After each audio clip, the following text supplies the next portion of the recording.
Hello all. क्या आपका भी स्कोर थोड़ा बहुत कम रह जाता है despite doing too much hard work, despite studying a lot? अगर ऐसा है तो चलिए आज कुछ बेसिक समझते हैं राइटिंग स्किल्स का। ये वीडियो उन सभी लोगों के लिए, either they are school going children और they are the college student और द एस्पिरेंट्स एंड एनीबडी जिनकी भी राइटिंग में थोड़े बहुत इश्यूज है, आज हम उनको समझने वाले हैं, and so that we won't commit any mistakes further. So let's understand why we should understand, because whatever we will write now, our writing reflects our personality as well. तो जो भी हम लिखते हैं ना वो हमारी पर्सनैलिटी में झलकता है. That is the reason we have to improve somewhere, right? So I welcome you again in our particular channel, that is Gazette Study Circle. तो सबसे पहले समझते हैं कि मिस्टेक्स क्या है, मोस्ट कॉमन मिस्टेक्स जो हम हमेशा करते रहते हैं और इनको समझना क्यों है. देखिए, अगर हमको हमारी मिस्टेक समझ में आ गई देन चांसेस है कि हम उस पर इम्प्रूव कर लेंगे, isn't it? And that's the reason हमको आज यही करना है. ये वीडियो स्कूल के बच्चे, कॉलेज के बच्चे एंड वॉट एवर जो भी है जिनको उनकी राइटिंग में थोड़े बहुत इशू लगते हैं, उन सभी के लिए इंपॉर्टेंट है. See, this mistakes are quite very minute but they impact a lot, right? That's the reason we have to understand them, we have to correct them. So ये सभी वीडियो आप उन सभी लोगों को शेयर करिए जो स्कूल जाते हैं, कॉलेज जाते हैं, या जो पढ़ रहे, लिख रहे, etcetera. Now see, the first thing is to understand is अगर हमको क्यों ये समझना है प्रॉब्लम हम जो कर रहे हैं राइटिंग में, बिकॉज हमको अच्छे तरीके से लिखना भी है, इफेक्टिवली हमको हमारी राइटिंग को एक्सप्रेस करना है, हमको हमारी राइटिंग स्किल्स को वेल परफॉर्म करना है, अच्छे से लिखना है. हमारी राइटिंग हमारी पर्सनैलिटी को शो करती है और ये हमारी अवेयरनेस भी बताती है. That's why we have to understand. और ये हाई इम्पैक्ट वैल्यू देता है. आपकी राइटिंग थोड़ी अच्छी हो गई, आपको उसके रिजल्ट्स ऑटोमेटिकली नजर आने लगते हैं आपकी क्लास में भी एंड आपके एग्जाम्स में भी एंड रिजल्ट्स में भी. सो लेट इससे क्या होगा कि आपका स्कोर एग्जाम में अच्छा रहेगा. दैट इज व्हाट, आपका स्कोर बूस्ट होने लगेगा. ये आपकी प्रेजेंटेशन स्किल्स को इन्हांस कर देंगे, ओके, एंड आपके करियर स्कोप को फ्यूचर में जरूर से इन्हांस करेंगे. So for that reason we have to understand this issues. देखिए, this are not the best of the writings but here I am, the thing is that मैं यहाँ पर आपको इश्यूज बताने जा रही हूँ.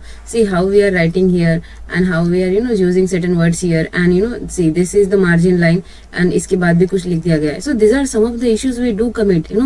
तो हमको इन्हीं को ही सॉर्ट आउट करना है एंड हमको एक अच्छा प्रेजेंटेशन स्किल्स देना है. जैसे कि यहाँ पर this are not the best of the writings but इनसे हम समझ सकते हैं कि हमको प्रेजेंटेशन स्किल्स कितनी इंपॉर्टेंट है. देखिए, यहाँ पर थोड़ा सा मेसी हो चुका है सब कुछ और यहाँ पर हमको थोड़ा सा क्लीन नजर आ रहा है, right? So that's the reason हमको ये समझना है, हमको देखना है, हमको क्या करना है. Okay, now C, I am very sorry for the noises and background noise and all. So the first thing what we have to understand is wrong use of capital and small letters. अब देखिए, काफी सारे बच्चे क्या करते हैं, आई को है ना, ये आई को इस तरीके से भी लिखते हैं. Understand one thing very clearly, आपको जब भी आप सिंगल आई लिख रहे हो कहीं पे भी, in between of the sentence, at initially, कहीं पर भी लिख रहे हो, आई को आप हमेशा सिंगल में कैपिटल ही लिखेंगे. That is the first way we have to understand. आज के बाद ऐसा है हम हमारे सिंगल्स में तो यूज नहीं करेंगे. That is the first thing. Then हम आंसर लिखते हैं, लाइक ऐसा हमने क्वेश्चन वगैरह कुछ लिख दिया एग्जाम में, here we do write answer. अब हम गड़बड़ी में भूल जाते हैं और हम ऐसे आंसर लिख कर आ जाते हैं. This is not correct. तो हमको क्या करना है, हमको इस तरीके से लिखना है. Okay, first letter should be capital and बाकी के सारे आप स्मॉल लिखिए. For example, here suppose this is the page of a book और हमें कैसा लिखना है. फॉर एग्जाम्पल, आपने यहाँ पर क्वेश्चन लिख दिया. Okay, so here you have to write like this. आप ऐसा लिखते भी होंगे. अब ये उनके लिए जो अननेसेसरीली या फिर जानबूझ के तो नहीं, बट ऐसी मिस्टेक कर लेते हैं, right? So that's the reason हमको अब से ख्याल रखना है. Okay, so some of the people they do write like this. Initially में हम भूल जाते हैं कि हमने मान के चलिए यहाँ से हमारा राइटिंग का फर्स्ट लेटर स्टार्ट हुआ तो हम यहीं से ही, अब हमको आदत होती है तो हम ऐसे ही माई लिख देते हैं, राइट?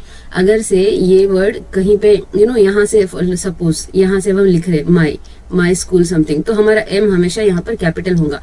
अब यहाँ पे my school is very nice, हमने ऐसा माई स्कूल कॉलेज एक्सेट्रा जो भी है वेरी नाइस ऐसा हमने लिखा. अब बीच में कहीं माई आ गया तो ऐसा, तो हम यहाँ पर क्या करेंगे, स्मॉल लेटर में लिख देंगे, right? So this is the second thing we have to understand कि इनिशियली अगर आ रहा है, हम शुरुआत ही करने जा रहे हैं लिखने की और वहां पर अगर माई से शुरुआत हो रही है तो हम एम कैपिटल लिखेंगे. कौन सा भी लेटर होगा हम वो पहला वाला हम कैपिटल लिखेंगे. अगर यही इधर बीच में कहीं आ रहा है तो हम स्मॉल लेटर में लिखेंगे. देन एंड कभी कभी हम हमारे राइटिंग की शुरुआत करते हैं एंड से. We can start write our sentence with and as well. अगर से हम एंड को लेटर सेंटेंस के पहले ही इसमें लिख रहे हैं तो हम उसको ए कैपिटल लिखेंगे एंड ऐसा बाकी का लिखेंगे. अगर हम इन बिटवीन, जैसे कि मेजॉरिटी ऑफ द टाइम हम एंड को हमारे सेंटेंस के बीच में लिखते हैं ना, तो हम उसको स्मॉल में ही लिखेंगे, राइट? देन अबाउट सेम, हम क्या करते हैं, for example in poetry about the poem, और हम ऐसा लिखते हैं ना कि हमको आंसर स्टार्ट करना होता है तब, तो हम भूल जाते हैं कि हमको अबाउट कैसा लिखना था। हम हमारी यूजुअल राइटिंग फ्लो में हम भूल जाते हैं। So we should not commit like such mistakes. तो हम अब से अगर शुरुआत में लिख रहे हैं तो हम ऐसे लिखेंगे, राइट। और अगर बीच में कहीं लिख रहे हैं तो हम इस तरीके से लिखेंगे। Okay, I hope this is clear. Now see the other point, where are we do committing mistakes and all. Now see some of the names to how to right. Okay, some of the names to write. अब देखिए कुछ countries के name, जैसे कि India है, भूटान है, Canada है, Australia है। काफी सारे लोग इन छोटी छोटी बातों में भी मिस्टेक करते हैं। वाई? बिकॉज अननोइंगली हो जाता है, हम उस पर हम उस पर फोकस नहीं करते। सो इंडिया जब भी हम लिखेंगे, अगर हमको लिखना है तो हम ऐसे ही लिखेंगे, आई हमेशा कैपिटल होगा, राइट। अब आप स्टार्टिंग से ही इंडिया लिखना शुरू करो या बीच में कहीं पे भी कंट्रीज के नेम यूज कर रहे हो, तो उसका पहला लेटर आपने हमेशा कैपिटल लिखना है। That is the rule here. Okay, जैसे कि हमने यहाँ पर लिखा। Okay, now see name of the organizations. अब जैसे कि कुछ ऑर्गेनाइजेशन होते हैं, बड़े बड़े ऑर्गेनाइजेशन है हमारी कंट्री में भी है, वर्ल्ड वाइड लेवल पे भी है। जैसे कि for example Sankalp, let suppose it is an organization. Okay, there are some organization definitely, मान के चलिए ये किसी एक ग्रुप का नाम है, तो यहाँ पर भी देखिए एस हमने कैपिटल लिखना है। ओके, अब वो जो भी नेम होगा उसका पहला लेटर हम कैपिटल लिखेंगे। जैसे कि यहाँ पर फॉर एग्जांपल साथी इज एन ऑर्गेनाइजेशन, तो हमने उसका एस कैपिटल लिखा है, बाकी का स्मॉल लेटर लिखा है। तो ये भी हमको याद रखना है। कुछ ऑर्गेनाइजेशन के नाम्स में हमने स्टार्टिंग में जो लेटर होता है उसको हमने कैपिटल लिखना है। देन एक्रोनिम्स, मतलब हम कुछ जैसे कि यहाँ पर यूनाइटेड नेशंस ऑर्गेनाइजेशन है, उसको हम शॉर्ट फॉर्म में लिख रहे हैं, तो हम कभी कभी ऐसे लिख देते हैं, कभी कभी हम उसको ऐसे भी लिख देते हैं, राइट। सो हमको सिंपल है इस तरीके से लिखना है, राइट। हमारा जो ये डॉट है लाइन पे आने चाहिए, ठीक है। सो इस तरीके से हमने लिखना है, UNO, US, UK, brisk etcetera. अब हम now see the another one, names of the states and cities। अब देखिए हम यहाँ पर हमारे कोई भी स्टेट का नाम लिखेंगे, राइट, तो उसका हमने फर्स्ट लेटर कैपिटल ही लिखना है। जैसे कि यहाँ पर मैंने दिल्ली का D कैपिटल लिखा है, तेलंगाना का T कैपिटल लिखा है, गोवा, मुंबई सिटी, उसका हमने M कैपिटल लिखा है। तो जब भी हमारे सेंटेंस में आएंगे हमने उसको कैपिटल में ही स्टार्टिंग का वर्ड लिखना है, बाकी का हम स्मॉल लेटर में लिखेंगे। Okay, some articles. Now see, अब यहाँ पर यूनाइटेड किंगडम है, राइट, तो हम इसको usually the United kingdom, the USA इस तरीके से बुलाते हैं, राइट। सो यहाँ पर अगर से ये सेंटेंस के बीच में आ रहा है, मान के चलिए अगर हम बीच में यहाँ पर हमने कुछ लिख दिया, अब हम बीच में directly without using full stop हम कंटिन्यू कर रहे हैं, तो हम ऐसे लिखेंगे द यूनाइटेड किंगडम, और फिर ये पूरी स्पेलिंग यूनाइटेड किंगडम। इसका मतलब U and K हम यहाँ पे कैपिटल लिख रहे हैं। और अगर हम शुरुआत ही the United Kingdom is one of the European country for example ऐसे लिख रहे हैं, तो फिर हम द हमारा कैपिटल लिखेंगे, फिर बाकी का हम U कैपिटल करके आगे का लिखेंगे। ओके, फिर वैसे ही, लेकिन हमारे जो कुछ कंट्रीज के नेम है उनके आगे हम हमारा आर्टिकल्स नहीं लगाते। जैसे कि यहाँ पर इंडिया है,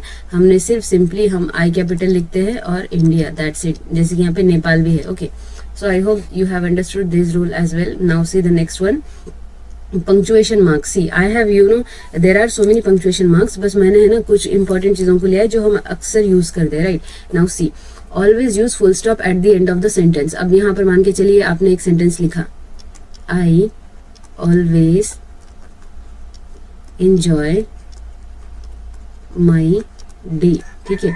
अब हम लोग फॉर एग्जाम्पल ये एक सेंटेंस है, ओके, तो अब यहाँ पे कुछ लोग क्या करते हैं, यहाँ फुल स्टॉप लगा देते हैं, कुछ इधर किधर लगा, तो किधर भी लगा देते हैं, मैंने बहुत लोगों को देखा है, राइट। सो हमको लाइन पर ही फुल स्टॉप लगाना है, right, like this. Okay, so it should be visible, और ये बता देगा फुल स्टॉप हमने राइट प्लेस पर एट द एंड सबसे पहले तो हमने लगाना है, जहां पर हमारा सेंटेंस कंप्लीट हो गया हमने उसको लगाना है। अब सेंटेंस क्या है, फ्रेजेस क्या है, ये सब कुछ मैंने पिछले वीडियो में बताया था, you can refer that, right. Now put full stop at right place. तो जैसे कि मैंने अभी बोला कि कुछ लोग थोड़ा सा वर्ड के ऊपर लगा देते हैं, मतलब कुछ आजू बाजू लगा देते हैं, नो, हमने फुल स्टॉप को हमेशा लाइन पर उस वर्ड के एंड में ही लगाना है। Then use comma at appropriate place. अब बीच में for example I always enjoy my day, अब यहाँ पर आपने उसके आगे आप और कुछ कंटिन्यू कर रहे हो, राइट। तो आपको अगर एक ही सेंटेंस में ज्यादा बातें बोलनी है तो आप वहाँ पे कॉमा लगाएंगे, और जो बात आपको बोलनी है आप उसको लिखेंगे, फिर कॉमा लगाएंगे, फिर लिखेंगे। इसका मतलब आपको जो भी आपके आइडियाज अगर एक ही लाइन में बताने हैं, एक ही सेंटेंस में, तो आप बीच में कॉमा का यूज करेंगे। ओके, फॉर एग्जाम्पल कुछ लोग लिखते हैं I have a pen, comma, मतलब बता रहे कि और क्या क्या चीजें हैं, अ बुक एक्सेट्रा, ठीक है। तो यहाँ पर देखिए हमने हमारे कॉमा जो है इसको हमने अच्छे से यूज कर लिया। Okay, so in this way only we have to use. अब कॉमा को भी हमने सही प्लेस पे ही लगाना है। So how we use comma, like हमने यहाँ पे डॉट लिया और नीचे उसको ला रहे, right. So in this way we have to write. Then if half word is remaining in the line use hyphen. अब मान के चलिए यहाँ पर है ना हमने कुछ लिखा, ओके, जैसे कि अंडरग्राउंड हम लिख रहे थे, अब यहाँ पर हमारा पेज ही खत्म हो गया, तो यहाँ पर हम हाइफन लगाएंगे, बीच में एक लाइन लगाएंगे, नॉट दी हम लाइन पे नहीं, ऐसा सेंटर में एक लाइन लगाएंगे और हम उनको शो कर रहे हैं कि यहाँ पर हमारा अंडरग्राउंड मतलब और एक वर्ड है उससे रिलेटेड, राइट. सो इस तरीके से हम लिखते हैं. Then write them clearly. अब यही जो हमने अभी सीखा है कि फुल स्टॉप, कॉमा, हाइफन, इनको कैसे, कोलन, सेमी कोलन, इनको हमने कैसे यूज करना है, राइट. तो इनको हमने सही तरीके से प्रॉपरली लाइंस में प्लेस करना है. That is what we have to understand. अब बाकी के पंक्चुएशन मार्क्स ना, उसके लिए हम एक अलग सा शॉर्ट वीडियो कुछ देखेंगे. Okay, now see we have to understand the writing skills only. अब ये बड़ी छोटी छोटी चीजें हैं लेकिन इनका इम्पैक्ट बहुत ज्यादा है, right. If you are writing any paper with respect to English or any other language ना, if the examiner they are checking it, if they are checking it properly और बहुत minute तरीके से अगर वो चेक करते हैं, so they will they might reduce your marks. So that is the reason हमको हमारी चीजों को सुधारना है, right, rather than focusing on something else. Then rules with respect to names. अब your name always you have to write in first letter. First letter will be capital. For example, the name is like Rita. So R is always capital of Rita. अब आप कहीं पर भी use करो Rita, right? Then Aman. Okay, so here we have to use our first letter capital only. So at the beginning the letter must be capital. So यहाँ पर जैसे कि हमने शुरुआत में ही हमारे capital letters यूज कर लिए. Names of any place, person usually write with capital letter. अब यहाँ पे हमने इंसानों के नेम भी ले लिए. अब कोई प्लेस है जैसे कि पेरिस, ओके, पेरिस, तो अब इसको पेरिस बोलते हैं. ओके, तो ये जो पेरिस है उसको है ना हमने उसका P कैपिटल ले लिया. फॉर एग्जाम्पल ताजमहल है तो ये भी एक प्लेस है, तो इसका भी हमने T कैपिटल लिया, फिर महल का M कैपिटल लिया. ओके, सो इस तरीके से हम हमारे वर्ड्स को यूज करते हैं. So this is how we have to understand. And the last thing is here presentation skills. अब कैसे प्रेजेंट करना है, बिगिनिंग ऑफ द पैराग्राफ. मान के चलिए आपने यहाँ पर आपका क्वेश्चन था, ओके, आप क्वेश्चन आंसर्स लिख रहे हो. For example here you will write answer.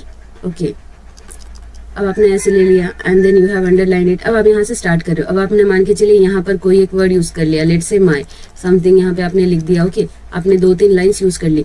अब मान के चलिए आपका यहाँ पर फुल स्टॉप आ चुका है, तो here from here you have to start again. Okay, that is what I am telling. तो फिर आप आगे कंटिन्यू करते जाएंगे. अगर है तो सिमिलरली जहां पर खत्म हो रहा है उसके नीचे से आप स्टार्ट करेंगे. जैसे कि फॉर एग्जाम्पल यहाँ पर देखिए, यहाँ से स्टार्ट हुआ speech, the word is here, फिर यहाँ से कंटिन्यू लिखा गया. अब ये एंड में खत्म हो रहा है, तो अब हम यहाँ से स्टार्ट करेंगे तो यहाँ पे प्रेजेंटेशन स्किल्स उतनी अच्छी नहीं, इफेक्टिव नहीं लगेंगी. तो हम क्या करेंगे, सेंटर से ले लेंगे. मतलब ना तो एकदम यहाँ से स्टार्ट करेंगे और ना यहाँ से. हम क्या करेंगे, इसको कॉमन करने की कोशिश करेंगे, राइट. यहाँ पे जो ऊपर जो लिखा है ना उसको नीचे वाला पैराग्राफ स्टार्ट होने से थोड़ा कॉमन कर लेंगे. सो इस तरीके से हमने उसको बीच में से स्टार्ट किया. So in this way we have to do. What I want to say is, okay, let's understand in the next page.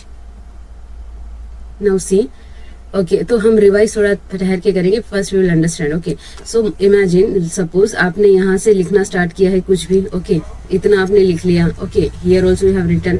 अब आपका पैराग्राफ लेट्स सपोज कि वो एंड में खत्म हो रहा है यहाँ पर, तो आपने यहाँ से स्टार्ट नहीं करना है. नेक्स्ट आपने फिर यहाँ जो स्टार्ट किया था ना M, यहाँ से दूसरा वाला स्टार्ट करना है. Again you will going to right. Okay, अब मान के चलिए आपका पैराग्राफ यहाँ पर खत्म हो गया. ओके, यहाँ पे फुल स्टॉप आ गया. Then you have to start from here only. Okay, so that is what I am telling. अब आपका बिल्कुल यहाँ से स्टार्ट हो गया, then you can start from here. लेकिन अगर एंड में खत्म हो रहा है पैराग्राफ तो आपने यहाँ से स्टार्ट नहीं करना है, right. Here presentation will not be okay. So that is the reason आपको यहाँ से शुरुआत करनी है. और अगर से ये बीच में मान के चलिए आपने इतना लिखा है और यहाँ पे हो गया, अब ये सेंटर में है, so you can start from here, right. So that is what I am telling. Okay, so in this way only we have to understand कि हमने क्या करना है. Okay, now see let's revise what we have studied. The first thing is हमको क्या करना है, capital letters को सही तरीके से यूज करना है. जैसे कि हमने आई यूज किया था. अगर हम शुरुआत में अगर हम आंसर लिख रहे हैं, ए हमारा कैपिटल आना है, right. Then name of the countries, हमने इन सब नेम्स कैसे लिखने हमने वो भी देखा. फिर नेम ऑफ द कंट्रीज भी हमने देखे कि इंडिया को हम आई हमेशा कैपिटल लिखते हैं, और सिंगल टाइम हम जब भी आई लिखेंगे तो वो हम हमेशा कैपिटल लिखेंगे. पंक्चुएशन मार्क्स भी अगर हम फुल स्टॉप यूज कर रहे हैं तो हम हमारे लाइन पे यूज करेंगे. कॉमा है तो उसका डॉट ऊपर आएगा लाइन के एंड उसकी बॉडी नीचे जाएंगी, right. Colon, semi colon, hyphen हम बीच में यूज करते हैं इस तरीके से, right. So this are some of the rules. Then हमने कुछ विद रिस्पेक्ट टू नेम सभी हमने रूल देखे कि पहला जो जब भी हम हमारा नेम किसी का भी नेम लिखेंगे तो हम उसका नेम जो पहला जो लेटर है वो कैपिटल लिखेंगे. For example let's say here is Ramesh. Okay, Ramesh word is here, तो हम आर कैपिटल लिख रहे हैं, राइट, तो पहला लेटर हम कैपिटल लिखते हैं, एंड देन हम we have understood presentation skills कि पैराग्राफ को प्रेजेंट कैसे करते हैं, right. I hope you have understood all this things. This are even too much minute but they are very important to understand, right. इससे हमारा score जरूर boost होगा, and you know we will get the proper attention as well, because हमारी writing हमारी personality बताती है, and that's the reason हमको हमारी राइटिंग को भी इम्प्रूव करना है. नाउ अंडरस्टैंड, आप आपके घर में चेक करिए, अगर आपके घर में बच्चे हैं या फिर जो भी है, उनकी कभी बुक उठाकर देख लीजिए how they do right, and let's understand that. अगर वो कुछ मिस्टेक गलती से कमिट कर रहे हैं तो let them correct themselves, right. तो आप उनकी थोड़ी सी मदद कर दीजिए, and this is how no let them understand this as well. And thank you so much for watching.